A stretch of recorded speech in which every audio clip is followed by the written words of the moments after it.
Hey friends, I'm sure like many of you, I used to find myself arguing with people a lot, and those arguments wouldn't get me anywhere. It would lead to unhappy partners, friends, business relationships. I felt like I was just wasting time arguing, I wasn't getting the outcome that I wanted from the arguments, and to top it all, I'd done a law degree which actively encouraged and rewarded arguing. So that's why I picked up How to Win Friends and Influence People by Dale Carnegie. I originally picked this book up probably 10 years ago now or more, and honestly this book has changed my life. I'm not just saying that, it's the book that I gift the most to people as well, because I honestly think the lessons in this book have had such a big impact on my life. In this video I'm going to share with you my favorite lessons from this book, the lessons I use day in and day out that have improved my relationships. These will help you whether you're in sales, whether you're in writing, whether you just want to have better relationships in your life, honestly just make you better with people. If we roll back the clock around 10 to 15 years, I was in my early 20s and a lot more argumentative than I am now. I thought I was always right,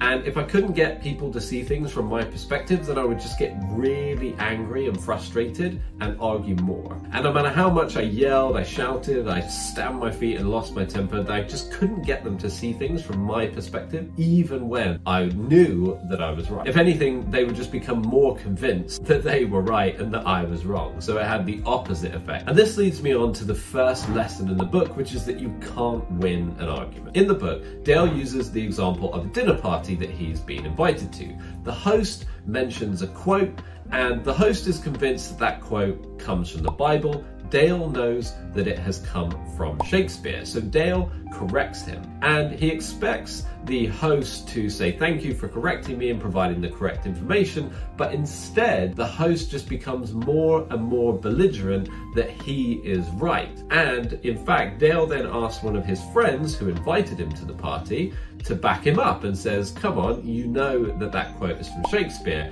And his friend actually goes ahead and agrees with the host, and much to Dale's surprise. And when they leave the party, Dale asks him, why did you agree with him? You know that that quote is from Shakespeare. And his friend told him that there's no way the host is going to back down at his own event. He doesn't want to be embarrassed in front of everybody that he knows. So even if the host recognized that actually Dale was right, he was never going to admit it in front of all those people. And that is a really powerful lesson, that there are some arguments it's just not worth pursuing because that person is never going to admit they're wrong in the current situation. He goes on to say that a man who is convinced against his will is of the same opinion still. And basically what that means is if you try and convince someone to believe something against their will, they're not going to follow your side anyway. They're just going to keep on believing what they already believe. The best way to win an argument is to avoid it entirely. The other major lesson is just to stop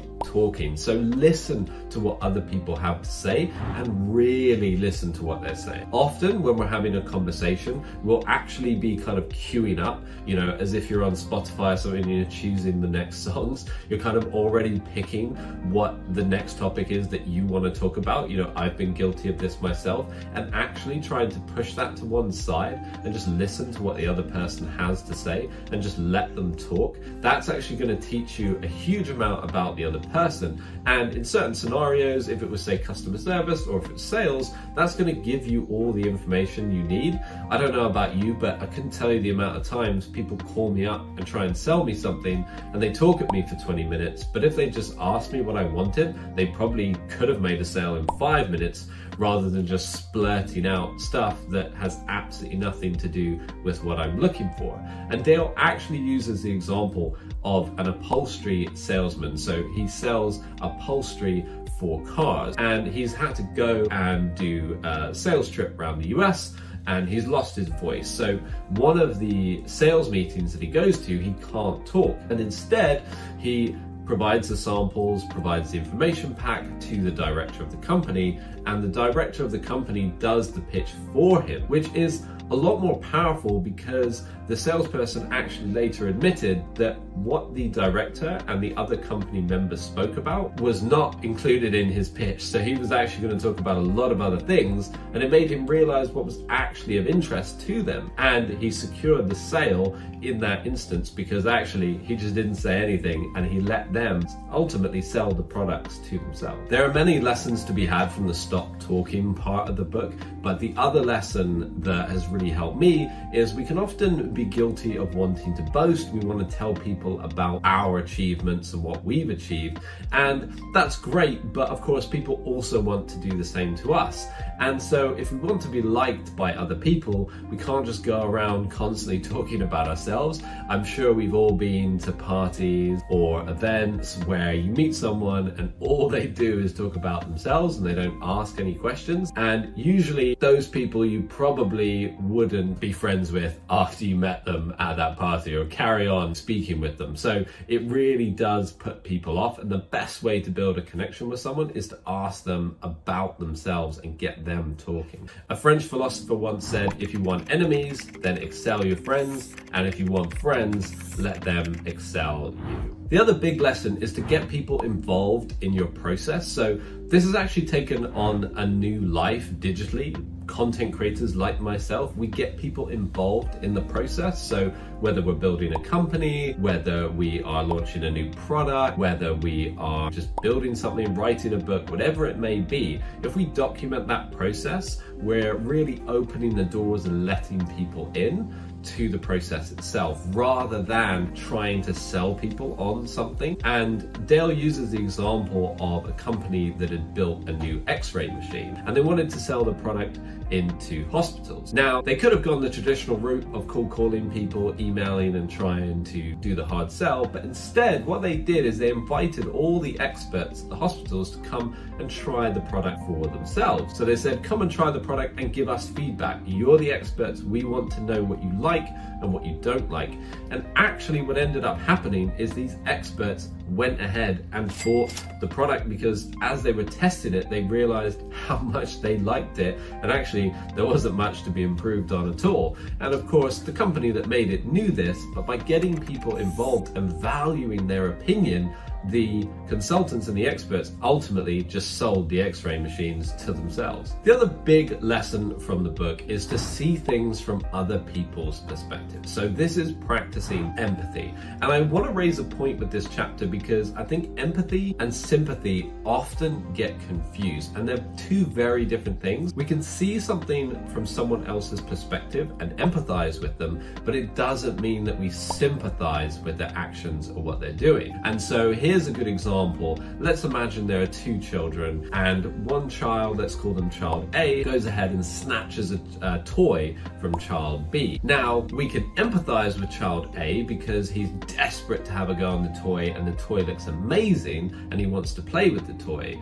But we don't sympathize with his behavior. He shouldn't have gone, snatched the toy, potentially even hit the other child and taken the toy away. Instead, of course, he should have asked the child and said, look, it's my turn. You've had this for half an hour now. I want to play with it. And that's a good example. And I think this so often gets confused when we want to hear other people's points of view on things, is people think that by understanding where the other person is coming from, that we sympathize or that we agree with their behavior, but that's not always the case. And I think on this point, you have to really genuinely put yourself in the other person's shoes.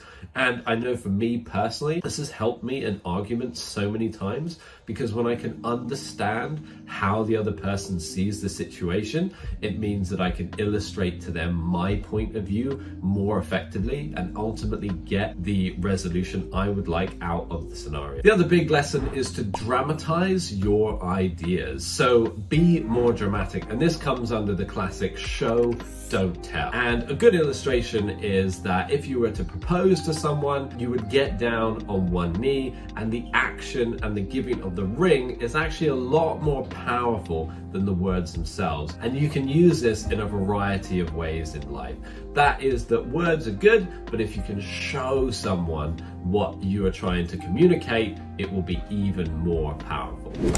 Before we go ahead and close the chapter on this particular video, please make sure to like and subscribe. The final lesson I use every day running a business is to throw down a challenge. The best way as a leader, get people to move towards a common goal. We have a common goal of growing the business here, and by doing that, I'm always challenging the staff to find more cost-effective ways of doing things, more efficient ways of doing things. Can we get more customers, and how can we do this? By setting targets and goals all the time. People love to live up to a challenge. I set challenges for myself because it feels amazing when you hit them. Those have been my favorite lessons from the book. Of course, there are a huge number of other takeaways in this book. I would really urge you to grab a copy and read the book if you haven't done so already. I hope you've enjoyed this video. Please do make sure to like, subscribe, and we look forward to seeing you in the next video.